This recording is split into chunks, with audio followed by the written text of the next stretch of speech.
नमस्कार, स्वागत है आप सभी का। आप देख रहे हैं गंगा प्राइम। आपके साथ मैं हूं राजीव ढोंडियाल। शुरुआत गंगा प्राइम की बहुत बड़ी खबर से, कानपुर से खबर, जहां पर पुलिस की छवि सुधारने की कगार और अपराधियों के फैमिली फंक्शन में शामिल ना हो, ये आईजी रेंज मोहित अग्रवाल ने आदेश जारी किया है।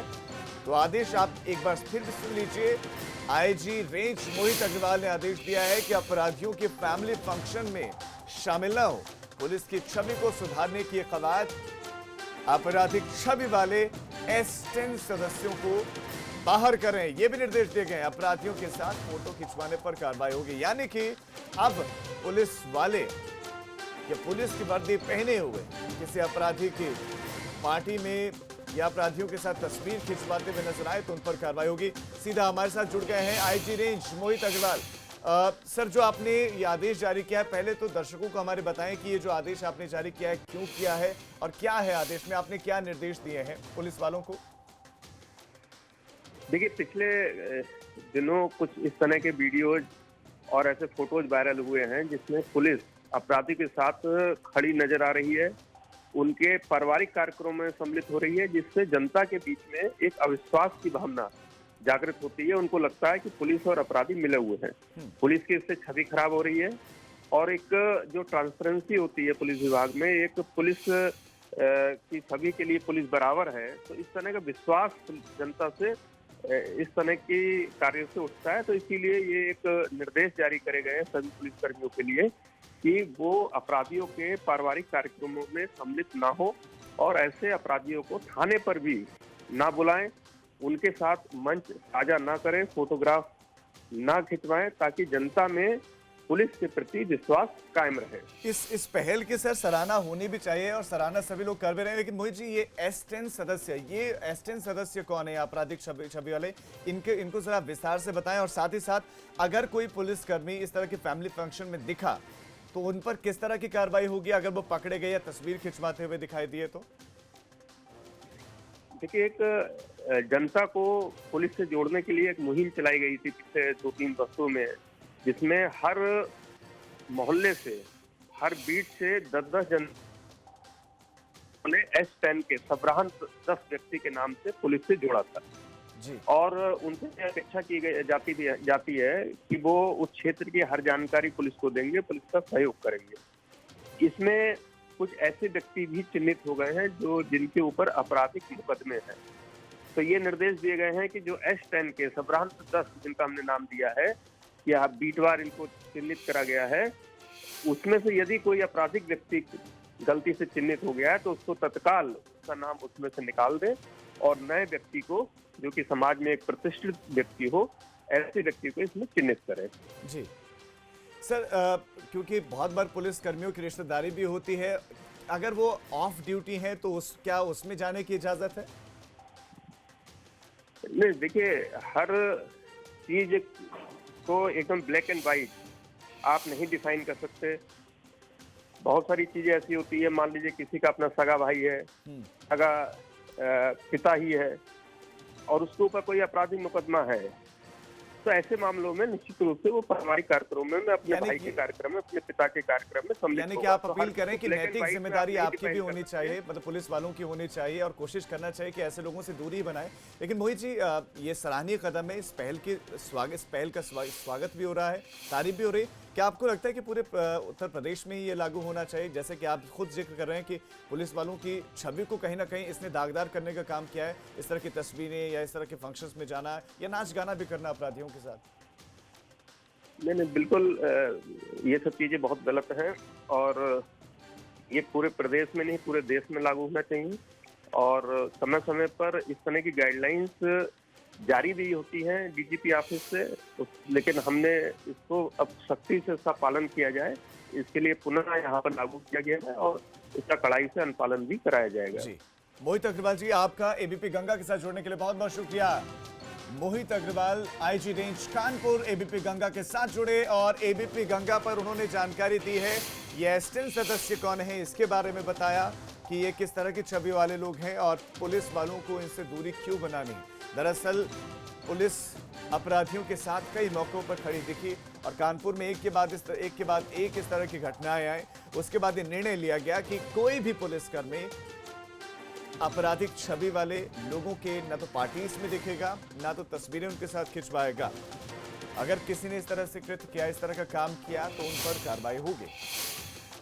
खबरों में आगे बढ़े। अलीगढ़ में डिफेंस कॉरिडोर की तैयारियों को लेकर मुख्य कार्यपालक अधिकारी अवनीश कुमार अवस्थी के नेतृत्व में यूपीडा की टीम अलीगढ़ पहुंची, जहां पर टीम ने खैर रोड स्थित अंडला में प्रस्तावित जमीन का मुआयना किया। और आपको बता दें कि सरकार नींव रखने से पहले यहां पर सड़कों का निर्माण और बिजली के लिए सब स्टेशन की स्थापना करने की तैयारी में है।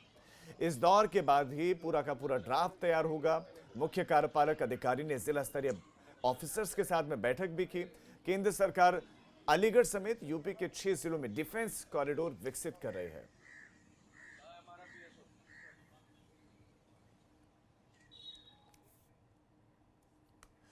और अब बड़ी खबर लखनऊ से, जहां पर स्मार्ट मीटर में गड़बड़ी का पूरा मामला है। विद्युत नियामक आयोग की तरफ से रिपोर्ट सौंपने की मियाद भी पूरी हो गई है। पावर कॉर्पोरेशन की 4 सदस्यीय समिति, आपको बता दें कि जो गठित की गई थी, वही रिपोर्ट देखी।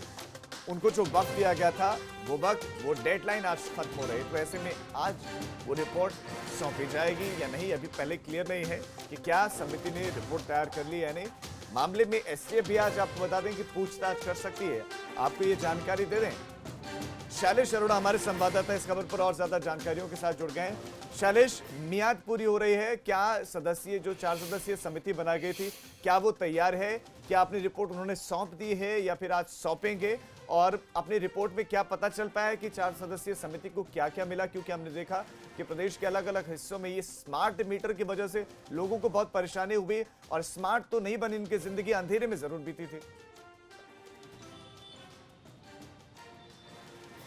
बिल्कुल निश्चित रूप से राजीव, स्मार्ट मीटर ने सभी की ज़िंदगी को अंधेरे में ज़रूर कुछ समय के लिए डाल दिया था। और अगर बात करें एक और बड़ी खामी जो और निकल के आई, पहले उस पर भी हम बात करेंगे कि कल विभाग लगातार दावा कर रहा था कि जितने भी स्मार्ट मीटर गड़बड़ हुए हैं उनको सही करा लिया गया है, सबके घरों में बिजली वापस चालू हो चुकी है। लेकिन कल की बात करें तो जब राज्य विद्युत उपभोक्ता परिषद के जो सदस्य अध्यक्ष हैं वो जब पहुंचे उपभोक्ताओं के घर ऐसे, तो एक चिन्हट में मामला सामने आया जहाँ 4 दिन से बिजली नहीं आ पाई थी। फिर उन्होंने तत्काल इसकी सूचना एमडी को दी और उस व्यक्ति का चिन्हट में बिजली का जो मीटर था वहाँ से लाइन आगे चालू कराई गई। तो यानी अभी भी कुछ मामले हैं जहां पर स्मार्ट मीटर की इस खामी को दूर नहीं किया जा सका है। बात करें जांच की तो देखिए 12 अगस्त को मामला होता है। 13 अगस्त को एक 4 सदस्यीय समिति का गठन पावर कॉर्पोरेशन ने किया था। उस समिति को 2 दिन का वक्त दिया गया था, जिसे अपनी जांच रिपोर्ट भी देनी थी 2 दिन में और सुझाव भी देने थे कि आगे ऐसा ना हो। लेकिन क्योंकि 13 अगस्त को एक कमेटी का गठन हुआ, इसके बाद सिर्फ 2 दिन का वक्त दिया और 14 अगस्त आई और 15 और 16 को अवकाश पड़ गया।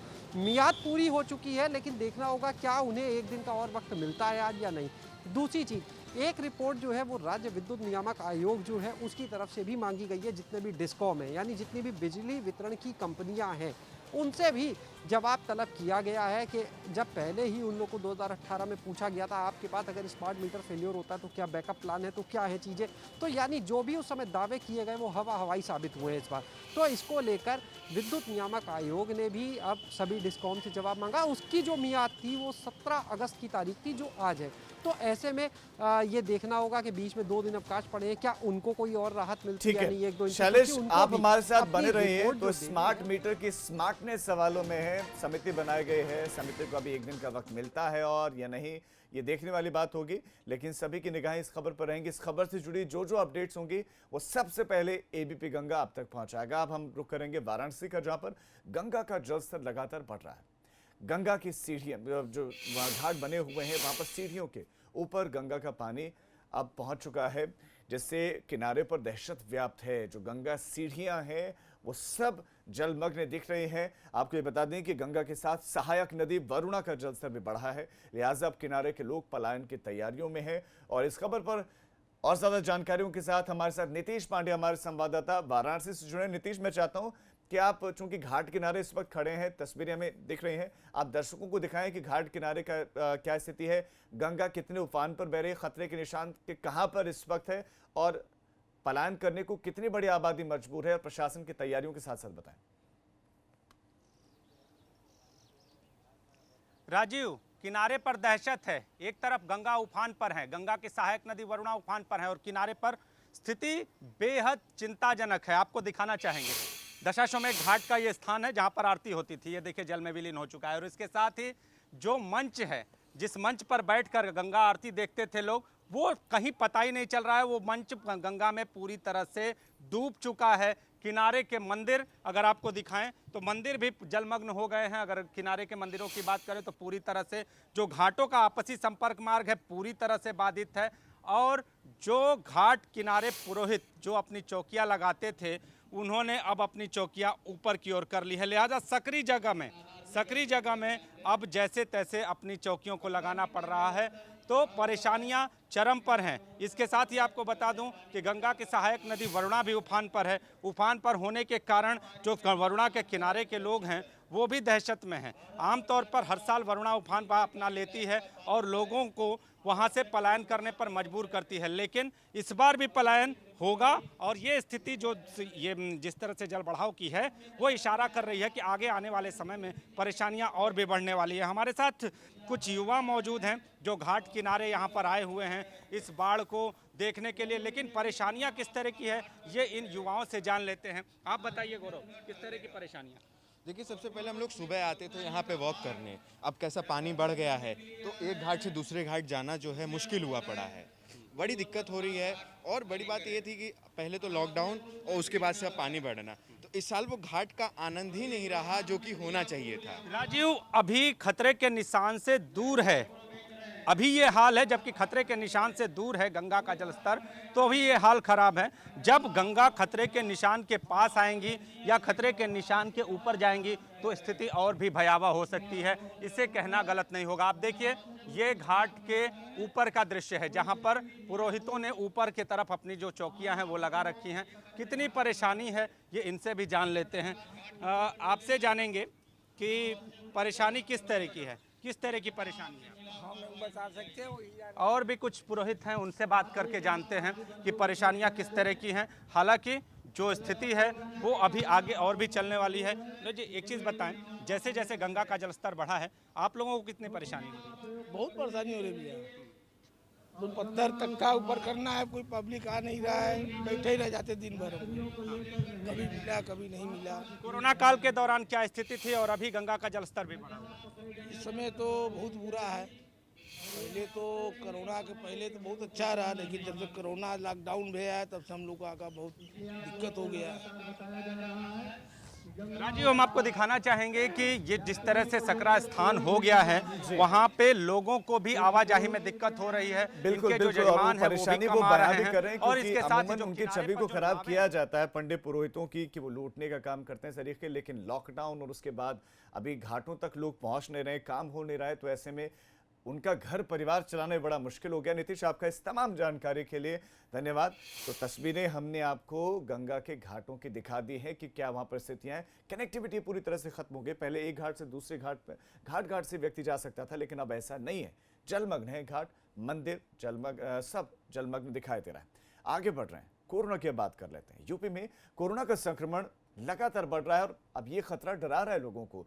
अगर हम बीते 24 घंटे की बात करें, जो आंकड़ा सामने आया वो 4,454 का है। 4,454 पॉजिटिव केस आए सिर्फ 24 घंटे में। अब इसमें सिर्फ राजधानी लखनऊ की हम बात करें तो ये 814 का आंकड़ा है। 814 मरीज सिर्फ और सिर्फ राजधानी लखनऊ से आए हैं और प्रदेश में अब तक कुल 1,54,418 मरीज कोरोना के संक्रमित हो चुके हैं, जबकि 2,449 मरीजों की संक्रमण से अब तक मौत भी हो चुकी है उत्तर प्रदेश में।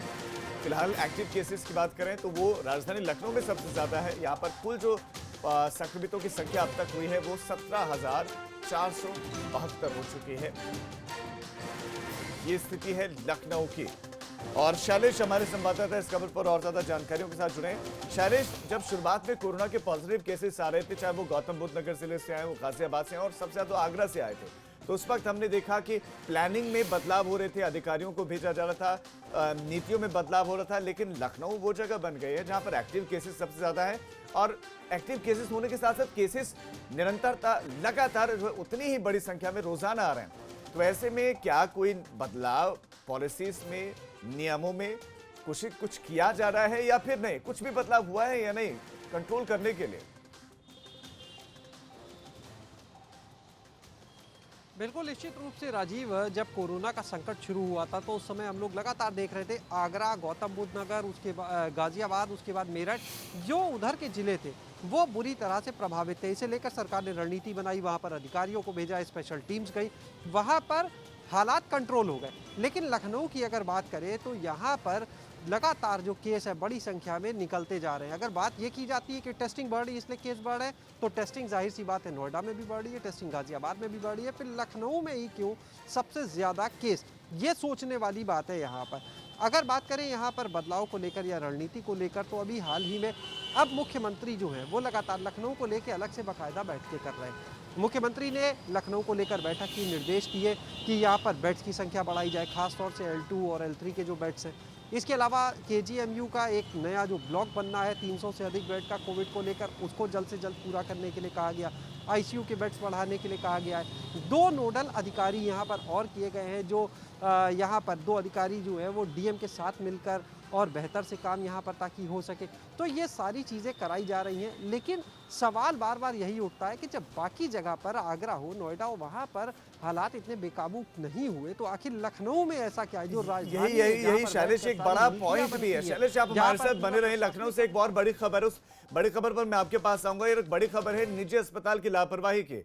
एक तरफ कोरोना के केसेस बढ़ रहे हैं लखनऊ में और दूसरी तरफ लापरवाही बढ़ती जा रही है। निजी अस्पताल की बड़ी लापरवाही सामने आई। कोरोना संक्रमित मरीज की मौत के बाद उसकी शव को बदल दिया गया। अंतिम संस्कार के वक्त में इस चूक का पता चला है और हमारे साथ शैलेश बने हुए संवाददाता। शैलेश, चूक अब उजागर हो गई है। सवाल यह कि क्या किस तरह की कोई कार्रवाई होगी? ये वाकई लापरवाही है या अपराध की श्रेणी में क्या इसको नहीं आना चाहिए? आपने शव बदल दिया, इतनी बड़ी लापरवाही। बिल्कुल निश्चित रूप से राजीव, और इस मामले में पहले तो हम बता दें CMO से हमारी बात हुई, उन्होंने कहा कि मामला गंभीर है, इस मामले में जांच करके दोषियों के खिलाफ कार्रवाई की जाएगी। लेकिन इस एक मामले ने कई सवाल खड़े कर दिए हैं। अब देखिए, सबसे बड़ी बात ये कि कोरोना के जो पेशेंट्स हैं, जब उनकी मौत होती है तो बॉडी को सील करके एक बैग में वो दिया जाता है और उसके बाद वहाँ पर बहुत लिमिटेड संख्या में लोग होते हैं जो अंतिम संस्कार के लिए लेकर जाते हैं उस बॉडी को। कल भी ये मामला नहीं खुलता अगर जो परिजन थे उन्होंने ये नहीं कहा होता कि हमें जो व्यक्ति है जिसकी बॉडी है उसका चेहरा देखना है। जब चेहरा देखा तो पता चला कि वो तो एक युवक का चेहरा था, यानी एक कहाँ बुजुर्ग और कहाँ एक युवक, तो वो चेहरा था। तो ये गलती पकड़ में आई। उसके बाद CMO की शिकायत हुई हर जगह और कल रात में फिर अंततः ये बॉडी जो थी वो बदलकर जो सही बॉडी थी वो दी गई। लेकिन अब सवाल ये उठता है कि न जाने ऐसे कितने मामले हो गए होंगे जिन केस में अगर किसी ने, क्योंकि कोविड है इसलिए हर कोई डरता है, कई ऐसे मामले आए कि परिजनों ने बॉडी तक नहीं ली है, तो ऐसे में ये भी संभव है कि कई ऐसी बॉडी होंगी जिनको देखा तक नहीं गया होगा, शायद परिजनों ने चेहरा भी ना देखा और अंतिम संस्कार कर दिया हो। तो सवाल ये उठता है कि कहीं ना कहीं ऐसे में हो सकता है और भी लापरवाही हुई हो। तो इस मामले की जांच होना भी ज़रूरी है, सख्ती होना भी ज़रूरी है कि एक तो पहले ही पूरा परिवार जो है वो किसी के जाने की वजह से डिस्टर्ब होता है, कोरोना का जो डर है वो अलग बना हुआ, और ऐसे में इस तरह की चूक निश्चित रूप से एक बड़ी चूक है। बिल्कुल बिल्कुल शैलेश, मामले की जांच होनी चाहिए। आपका शैलेश इस तमाम जानकारी के लिए धन्यवाद। तो सिर्फ सवाल ही सवाल हैं, सवालों के जवाब मिल नहीं रहे। अभी छोटे से ब्रेक के लिए हम रुक रहे हैं, फौरन लौट रहे हैं। आप देखते रहिए गंगा प्राइम।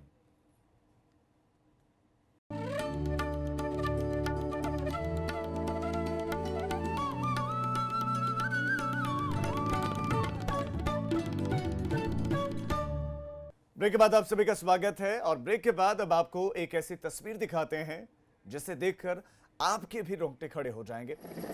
तस्वीर देखिए आप। ये तस्वीरें बिलासपुर की है, छत्तीसगढ़ बिलासपुर की तस्वीरें हैं और शायद तस्वीरें अपने आप में सारी बातें बयां करें कि एक रेस्क्यू ऑपरेशन है। रेस्क्यू ऑपरेशन में सेना का इस्तेमाल है, हेलीकॉप्टर आप देखेंगे और दूसरी तरफ आप नजर जाएगी तो भीड़ ही भीड़ आपको दिखाई देगी और नीचे उफनती नदी की लहरें ऐसी हैं कि सब कुछ अपने आप में समेट कर ले जाने को तैयार, बेताब। और उफनती नदियों के बीच में बिल्कुल चीरता हुआ हेलीकॉप्टर पहुंचता और देखिए कैसे रेस्क्यू किया गया है। बाढ़ प्रभावित इलाके में सेना का ये ऑपरेशन, वायुसेना का ऑपरेशन देवदूत। तो जब घड़ियां बहुत मुश्किल हो जाती हैं, परिस्थितियां बहुत विकराल हो जाती हैं, तो ऐसे वक्त में याद आती है सेना के फिर और मदद के लिए आगे आती है सेना और अपने अदम्य साहस का, अपने उस प्रशिक्षण का जलवा दिखाती है, बताती है कि वो क्या कर सकते हैं। और देखिए अगर सेना वक्त पर नहीं पहुंचती तो जान जा सकती थी। जो जिस युवक को रेस्क्यू किया गया है, ये तस्वीरें बिलासपुर छत्तीसगढ़ की है, लेकिन ये तस्वीरें सेना के साहस को और सेना के काम को दिखाती है। हमने ये तस्वीरें आपको दिखाने की सोची और ये तस्वीरें हम इस वक्त आपको दिखा रहे हैं। एबीपी गंगा पर आप इस वक्त जिन तस्वीरों को देख रहे हैं, इन तस्वीरों को देखकर आपका मन, आपका शरीर सेना को सलाम करने को जरूर करेगा। आपके हाथ खुद ब खुद उठेंगे। आप देखिए सेना किस तरह से जान बचा रही है, कैसे जिंदगियां बचा रहे हैं। लेकिन ऐसे में एबीपी गंगा लोगों से यही अपील करेगा कि ये वक्त अच्छा नहीं है नदियों के किनारे जाने का। कोशिश करें ऐसे वक्त में जब नदियां उफान पर हैं, या ऐसी जगह ना जाएं जहां पर खतरा हो, क्योंकि मानसून के सीजन में खतरनाक हो जाती हैं नदियां और फिर मुश्किल में जिंदगी पड़ जाएगी। लेकिन ये जिंदगी भी मुश्किल में थी, लेकिन बचाने के लिए सेना पहुंच गए और उसके बाद रेस्क्यू कर लिया गया। सकुशल युवक अपने घर पर पहुंच गए। हौसला और जज्बा इंसान को ऊंचा उठाते हैं। दिव्यांग होकर भी पीलीभीत के युवक कमल शर्मा ने बड़ी उपलब्धि हासिल की है। उन्हें कोरोना वॉरियर्स सम्मान मिला है। आपको बता दें कि दिव्यांग कमल साल 2013 के अंतरराष्ट्रीय दिव्यांग जूडो चैंपियनशिप में गोल्ड मेडलिस्ट हैं और वर्तमान में यूपी ब्लाइंड क्रिकेट टीम के कप्तान।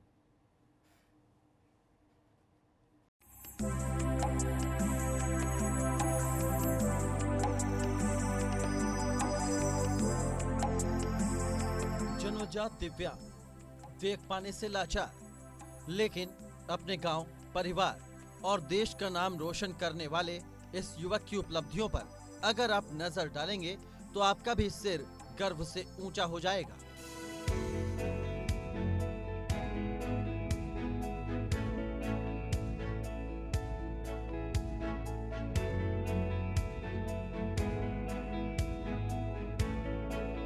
इस दिव्यांग युवक ने पहले तो अंतरराष्ट्रीय जूडो चैंपियनशिप में भारत के लिए स्वर्ण पदक जीतकर खेल जगत में अपना परचम लहराया और अब लॉकडाउन में पीलीभीत में जरूरतमंद लोगों तक मदद पहुंचाने में प्रशासन ने कोरोना वॉरियर्स घोषित कर उसका मान बढ़ाया है।